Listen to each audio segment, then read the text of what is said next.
หนาวใช่ นี่นี่ พากันมาบุญบ้านพรพี่น้องบุญบ้านพัวไปเตยเสียมากินข้าวปุ้นจิกจักทางกระหอดเนาะ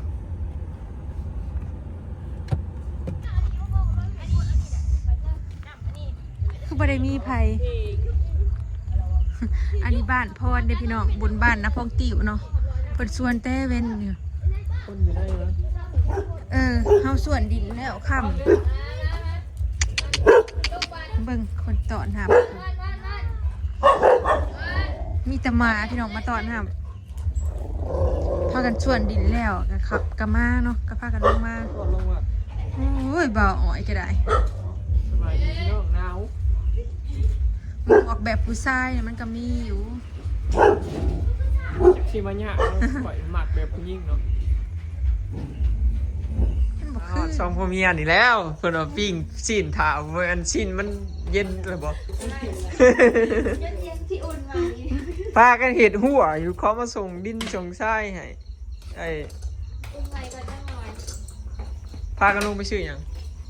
รู้สึกพร้อมกินเลย เพื่อสิได้มาพี่น้องมื้อนี้บุญบ้านอันพรเนาะก็เลยว่าชวนกันลงมาเล่น พี่นี่มันอุ่นกันแล้วเนาะ อุ่นบ่ได้ดอกซอยล่ะ กับซอยเบิดแหละอุ่นบ่ได้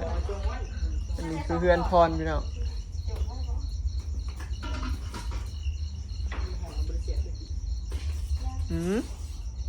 เรียกค่ะไปหาเลย ด่าด่า คิดว่ามาหอดแล้วได้ด่าเลย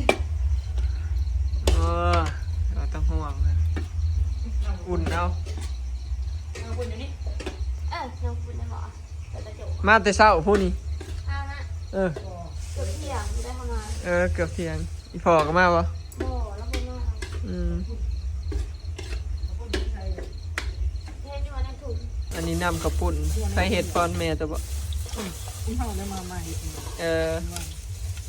เตยมาเห็ดเมื่อวาน บริซีมจะคำเลยครับบุญยา ฮะ เขาบริซีมจะคำเลยครับ แล้วผู้เห็ดมันบ่ค่อยอยากดอกนำข้าวปุ้นไก่พี่น้อง เอากินติดๆเลยเขาถูกจะแต่งงานแต่ง แล้วข้าวปุ้นไก่นี่พี่น้องข้าวปุ้นเหลือซ้ำนี่ให้บอกมาซะ เดี๋ยวจะพา เหลือแต่พัก วาชิมาตั้งแต่2-3 โมงหัวค่าเวียกแล้วก็เริ่มถามมาคำได้ใช่ปะเกลือหมูแล้ว อันนี้แจวเพี้ยพี่น้องมังซิม อันนี้เนื้อพรก็ไปเตยปิ่งถาอะไรเพื่อนวะซิมก่อนเป็นได้แจว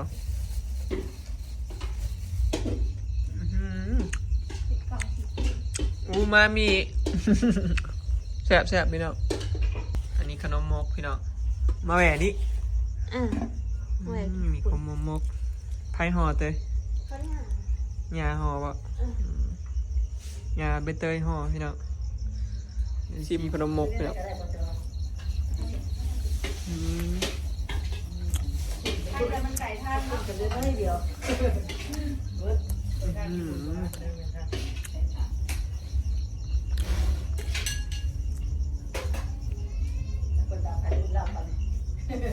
แซ่บพี่น้อง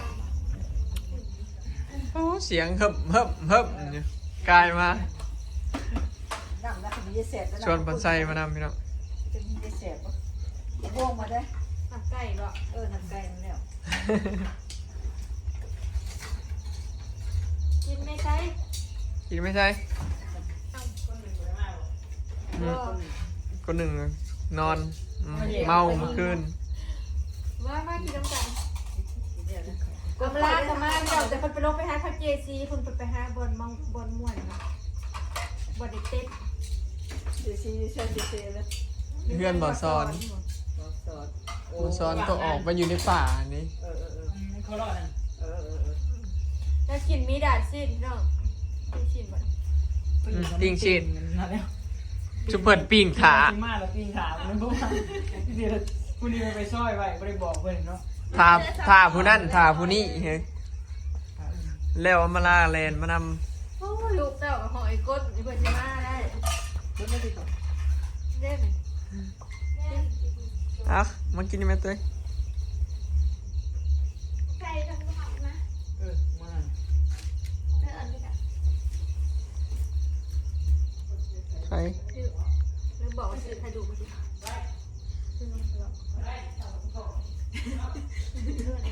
มันไม่เลยเจ้ากระทายช่วงสินหาก่อน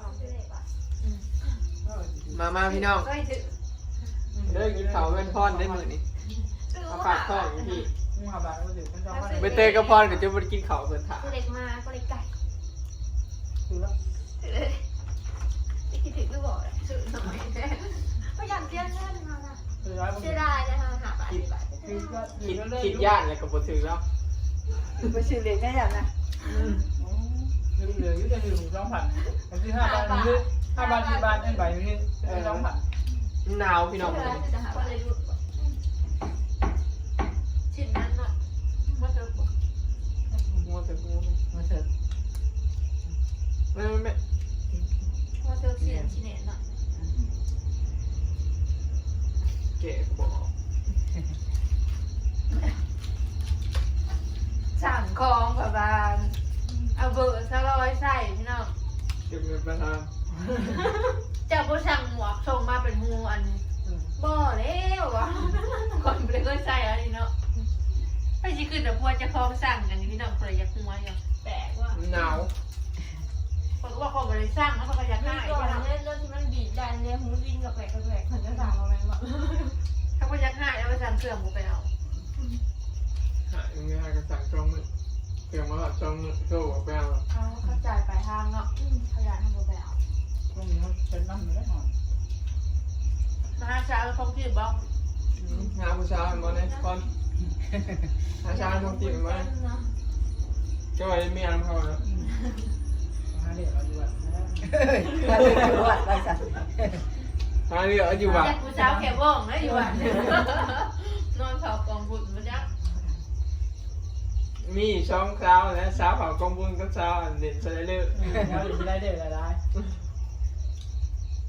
ไปเลี้ยงเอาบ่ คุณใหญ่แล้วอยากลง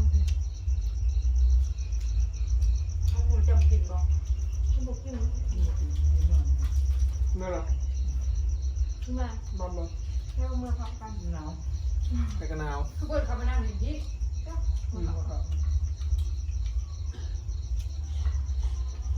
แต่สิไป ต้นไม้เฮามาจะเที่ยง ถ้ามันเสีย ไปบ้านอันไปเห็นบ้านซ้อนต่อบ่กันนี่ น้ำกระปุ้นนี่มันคือหมาปลาไปไปนี่ ป้าให้เอามาล่าอยู่พุ่นแหละมีแต่สิมา เดี๋ยว เอาอยู่ เราจะมาเลยนี่ น้ำกระปุ้นได้ปูวะ แค่เอาไปเอาไปลองกิน บ่จักสำนักของคนสำนักขึ้นมาแล้ว น้ำถึงมีเอ็ดตื่นพิจารณ์ห้องกิน บ้านน้อยตอนเขาหล่นอยู่เหินแม่นะฮะดึงไปจัดดีนะ อยู่เหินแล้วน้ำปลาว่ะ เพื่อเสียเห็นเนื้ออันบ่าวซอนลูกกลางป่า อยู่ในเลยนั่นนะขโมยจักอันนั้นไปบ อยู่ ริ ในป้า อยู่ ในป่าบ่กันอยู่หน้าบ่อยู่ ไม่ใช่อยู่หน้า ป่าเจ้าหืด ป ค่ะ ระตูเล็กเป็นนั่นน่ะเป็นแบบเลื่อนนะครับบอกมันจะมีป้ายเขียนอยู่ก่อนหน้าบ้านระวังมาหายเห็นยุบ บ่ได้เห็นจะเป็นเสา ทางเขาเนาะหอมๆหนึ่ง ห้องแม่นะอยู่บ้าน อยู่บ้านบ่ เขาเห็นทางเขาใหม่บ่หรือยังประมาณนี้แหละ ห้องพี่ไปที่ห้องเดียวฟ้าเหรอ อืม นั่น อยู่บ้านนั่นแหละ อยู่บ้าน หยุดว่าเรื่องชาวบ้าน 31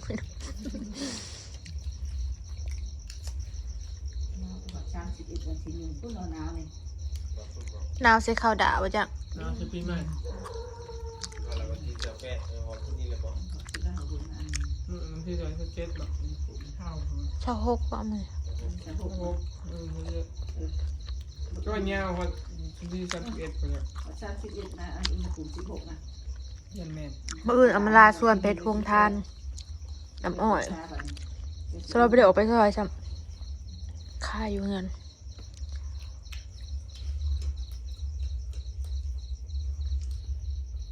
เบิ่งแม่พ่อวันนั้นยังงามอยู่พี่น้อง ยังงามยังสาวอยู่ ยังว่าในเถาซับห่อ40แล้วบ่ ไปแล้ว ตายแล้ว เจ็ดอ่ะ เรายังบ่ รุ่นข้าวบอลมาจัง 27นะ27ปี ข้าวบวานวอนนะข้าวบวอนนะเด้เฮ้ย พี่พ่อก็สิ รุ่นเดียวกันมาจาก 17เลย เมื่อหมดเถาคนเลย บ่ใหญ่ เล่นที่หันหาย ยังบ่เฒ่า เฒ่าใหญ่จักเทื่อ เป็นแค่คนเห็นเรามาถาม เอาเราย้อนหาชีพเลยเนาะ ยังสี่หลักสี่ 50เลยนี่ได้ มันเป็นแน่เนาะไอ้ได้คนที่หาชีพเลยจริง ไก่ งง ครึ่งเลยเนาะไก่ครึ่ มัน ง จีฮอตเคิงเลย ไก่เนี่ยไก่ครึ่งเนี่ยคนชั่วโมงเนี่ยบ่ได้รายได้หาอยู่นะ เจ็ดชิปก่อนยืนนะ ชิปอันนี้มันไก่ครึ่งเลยนี่นะโอ้ยค่อยนะ ยืนลายจะเป็นเด็กน้อยแล้วบ่เจอหยัง ยืนลายกับลืม ลงลืม บ่อยากเฒ่าเลยเนาะค่อยเราได้บัดนี้ เพื่อนไม่เถาบ่เนาะไอ้ ยาย เพื่อน ค่อยนะ อันที่เป็นแจวข่าพี่น้องแจวเพียก็ต้องม ยึ ก ดเว ใจ ลา ยัง บ่ได้แล้วเนาะ สิหาจาเป็นยังคิดอะไรอยู่ มื้อนี้นะบ่ทันยิ่งปืนไปหายุกก่อนเนาะ ข่อยได้ยังพิษกำอยู่เลยพี่น้องน้ำยาปลานินนะแต่ว่าเวลาไปงานน่ะยังกินคือเก่า กินมาแล้วก็ปวดหัว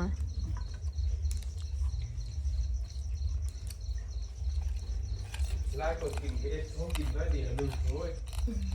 อิ่มวะแหละ เหมือนระดับนะ เมื่อเท่านี้แล้วจ้ะ เออ แกบอกมาสวยมาคำพรมาสากวันนี้นะพรเป็นปฏิแล้ว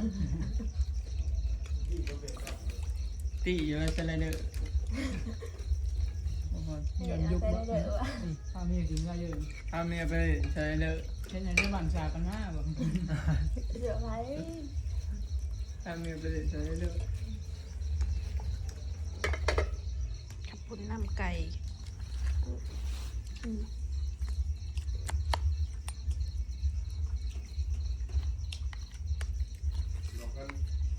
บอกว่าข่าวมาเด้อมากินทีนเด้อ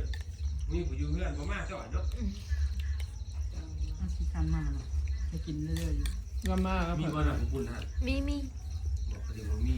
นี่เขากันเลิกก็ต่อ ๆคนละสูตรกัน จะว่าคนละสูตรจะมาแกะ เห็นกันอยู่บ่กับดองก็ได้ที่สิบ่ได้เห็น เห็นแล้วต่อเห็นอยู่เรื่อยแล้วมาไปหันไปนี่กับเพื่อนอยู่เรื่อยฮะ ไปแวอยู่บ่ มึงว่างชื่อนี่ก็ไป เขาเพื่อนเกลือหมูแล้วเพิ่น ว่ากินข้าวคนเดียวก็แซ่บแต่ป่านนี้ ก็บอกถึงนะถึงก็ แล้ว ป่วย ทำไมมากินกล้วยเท่านี้ แล้วอยู่คนเดียวเราบ่ซื้อได้กับข้าวนะเอาเงินมาหาก็บ่ซื้อหากินอย่างอื่น เนี่ยแต่ว่ากินข้าวก็แซ่บอยู่คนเดียว กินกล้วยมันจะ